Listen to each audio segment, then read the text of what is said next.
Sebelum mempelajari modul 1.1 ini, saya sebelumnya merasa bahwa murid yang ada di kelas ini merupakan semua subjek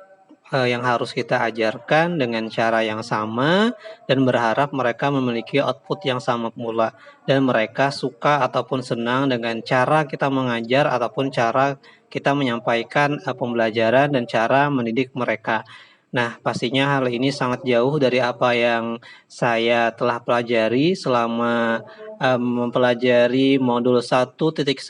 tentang pemikiran Ki Hajar Dewantara tentang pendidikan, bahwa pendidikan ini bukan hanya sekedar mentransfer ataupun mengantarkan ilmu dan pengetahuan kepada peserta didik, tetapi lebih kepada cara kita sebagai guru bagaimana bisa menuntun anak didik ataupun murid kita agar dia bisa berproses menjadi lebih baik lagi. Dan kita juga harus tahu bahwa menuntun ini kita bisa menebalkan laku yang baik dari mereka sehingga laku yang kurang baik itu bisa tersamarkan dengan menebalkan laku yang baik dan kita bisa mendidik mereka, menuntun mereka sebagaimana kodratnya. Karena seperti yang kita pelajari di modul 1.1 tentang pemikiran Ki Hajar Dewantara bahwa peserta didik itu memiliki dua kodrat, yakni kodrat alam dan kodrat zaman, di mana kodrat alam ini menyatakan bahwa peserta didik ini memiliki latar belakang yang berbeda, baik itu dari background keluarganya, ataupun juga budayanya, ataupun juga sosialnya, ataupun juga nilai-nilai yang dia anut di lingkungannya. Dan juga selain itu terkait geografis mereka, lokasi dan sebagainya. Sedangkan juga kodrat zaman itu berarti bagaimana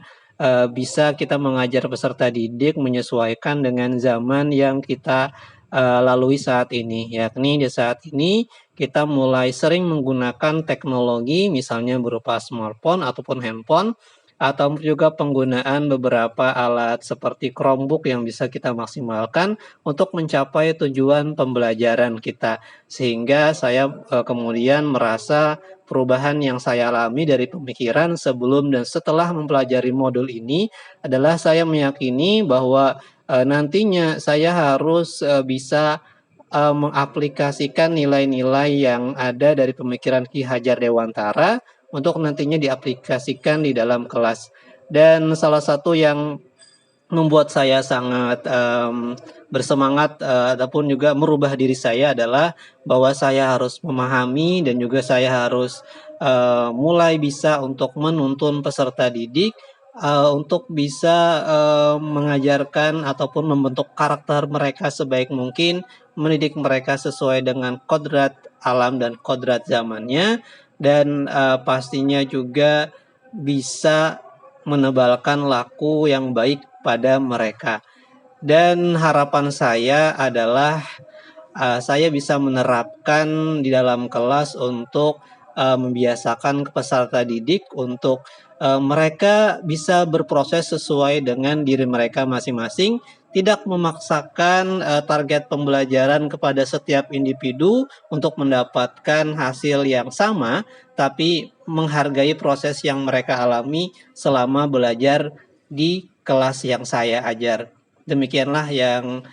bisa saya refleksikan dan simpulkan dari pemikiran Ki Hajar Dewantara ini. Besar harapan saya bahwa saya bisa menggunakan atau pemikiran maupun nilai-nilai yang telah saya pelajari ini untuk menciptakan suasana kelas ataupun pembelajaran yang lebih bermakna lagi ke depannya.